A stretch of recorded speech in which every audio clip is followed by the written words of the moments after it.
This clip is from the Buckle Bomb Show. New episodes drop every Sunday here at Bomb Media Productions. Up next, we're going to talk about the weird way they brought back Dexter Lumis on Raw. First off, excited to have Dexter Lumis back. I think he's a presence and he's got a look that I think is fantastic, especially with that porn stash. That I think will be great for him in the WWE.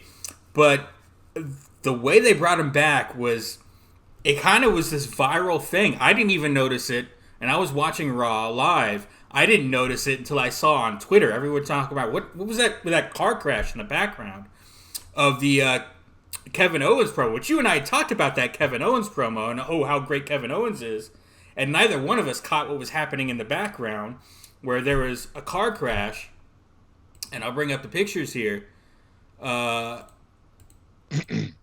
there, and you had Doudrop and Nikki Ash in the scene, Nikki ASH in the scene, and some security people talking about it, and then later on in the show you had this segment where in the background the car's getting towed, and let me go back to that real quick. In the background, the car is getting towed as they're doing this backstage segment in the foreground. And if you watch in the background, someone runs up to all the security people that are sitting there by the tow truck, says something to them, and all of a sudden they start running towards the camera. And as they're finishing their segment up, they run by everyone, and it's like they interrupt the filming of the promo. It's the way they kind of played it, and I actually liked what Bayley did here. She was like, it's like she took charge. Like there was a situation that maybe some of the girls weren't like, oh, do we do this again? What's going on? She's like, nope, follow me, and kind of come on. So they made it look real. And then, of course, we end up coming to the main event of Raw, which was a hell of a match with AJ Styles. And after the match, we would have this really interesting framing here where they had, where they had AJ Styles win the match and he was in the corner, and he would kind of notice the commotion. Now, normally they would obviously frame it out, but it was storyline, and of someone getting arrested in the front row, and he'd lift his head up, and then you hear the announcers go, "Is that Dexter Lumis?" And then they just moved on real quick, and they never shown it. And it was obviously meant to be a little viral. Obviously, the way they framed the end, it was not real, but they didn't need it to. They already had the viral what's going on with the car in the background that set up this end here of Dexter Lumis and his return to Raw. What do you think is going on here? Where do you think this is going?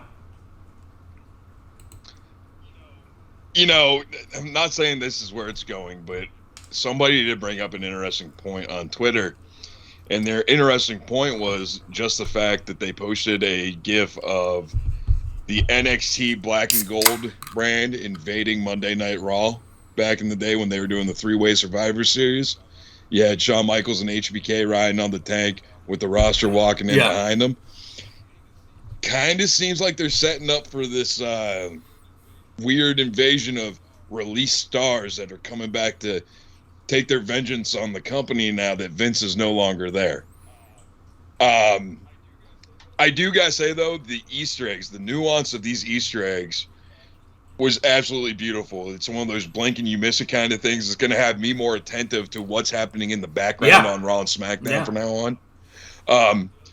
And the other thing I gotta say, and I know you may not agree with this, the reminiscence of the whole "is that Dexter Lumis," the way they originally shot it with AJ being in the ring, kind of making what's happening in the front row a far shot. Supercard of Honor 2018, Enzo Amore and Big Cash jumped the guardrail during a match. Nobody knew if it was a work or a shoot. It had that vibe going on with it, and to be honest with you, I absolutely I loved it because too. Yeah. even when I was talking to you in our private chat, I was questioning whether or not this was work or shoot. So whatever they have going on right now, and again, I'm not trying to give too much credit because because this is the honeymoon phase still of the new regime. But it's really hard to not like everything we're seeing. And especially in today's world of social media and Twitter, and you can get something, because that's how I found out. I'm sure that's how millions or thousands of people found out that were like us, that weren't even paying attention to what was going on in the background. It was just, as I do the John Cena, but in the background, I didn't see it. I couldn't see it. But you flip through Twitter, and it's starting to go viral as more people realize what's going on, and then you get to the next segment with Bailey and Asuka and Alexa and all that, and the story is continuing in the background that never really gets touched on or brought up. And it because this the thing? Did something really happen? And they're still filming there for some reason, or is this leading to something? And we literally did not know until the last minute of Raw, which was great. Well, let's face it. I mean, you have a promo going on with Kevin Owens, one of the most elite talkers in all of professional wrestling. 9 times out of 10, when he has a microphone in front of his face, you're not paying attention to dick all else, because every word that comes out of his mouth is either reminiscent of, is this a pipe bomb? Is he fucking allowed to say that? Is he going into business for himself? He's that kind of speaker on the mic where it's very mesmerizing. Then you have this faction with Io Sky, Dakota Kai, and Bailey, which is just one of those like, oh my God things still, because here's 2 women. One was on their way out of the company. One was for sure gone, coming back, being led by the tutelage of Bailey, who was injured. So it's very polarizing in that way. So it's very hard to focus on anything going on behind them. Now, with all that said, we all agree that we loved it. There's one piece of closure that I want out of all of this.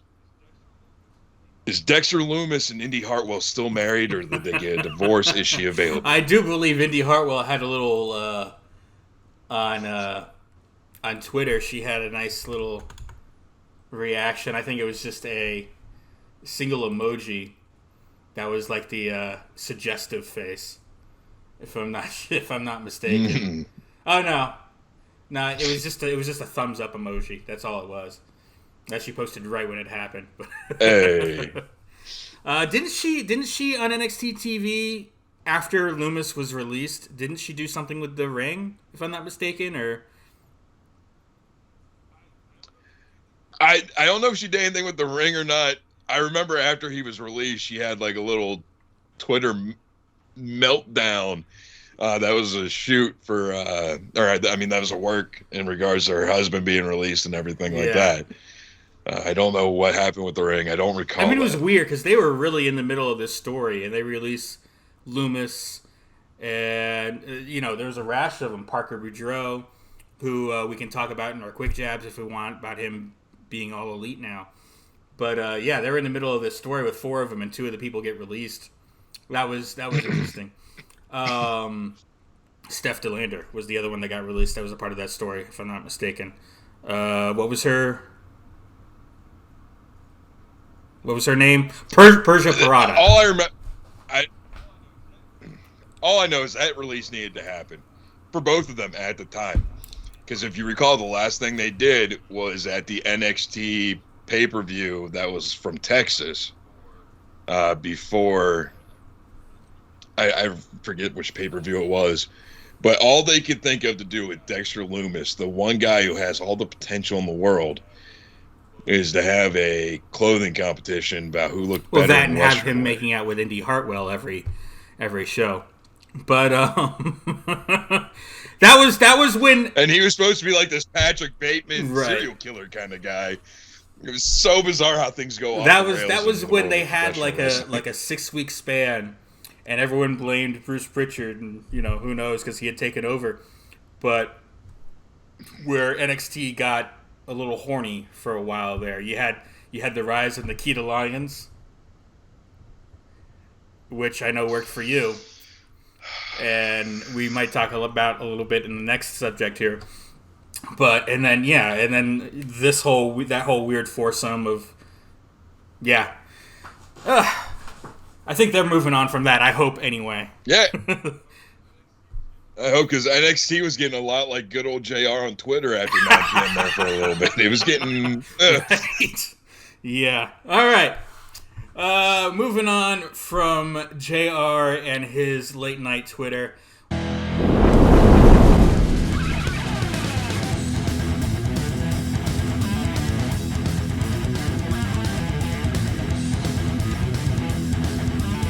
The preceding announcement has been paid for by Bomb Media Production.